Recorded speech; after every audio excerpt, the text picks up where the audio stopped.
कसं हाकेचं जरा ट्रेंड मध्ये चालली तसं एससी एसटी साठी लढलेच नाहीत तुम्ही. नाही आता चालू केलं त्यानं. त्याच्या अगोदर आमचं लई दिवसापासून चालू आहे तिकडे कॉन्सन्ट्रेट करायला पाहिजे. आमचं समाजाचं कसं झालं सांगू का, एक समाज होईना. जसा जरांगी पाटलांना जसा मराठा समाज एक केला तसा आमचा समाज एक होईल.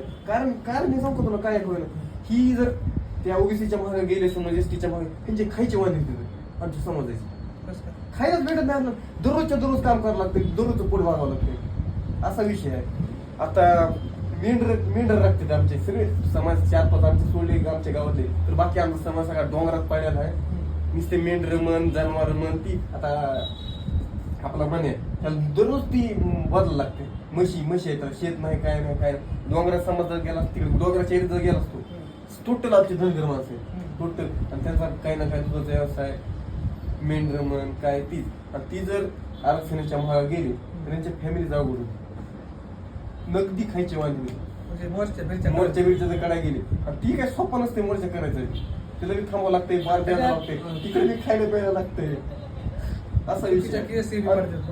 केस बीस पडलं तर मग संपलंच, मग तर काही वाटून झालं. आणि मराठा समाजात तसं नाही, जी आहे पूर्ण पॉवरफुल समाज आहे.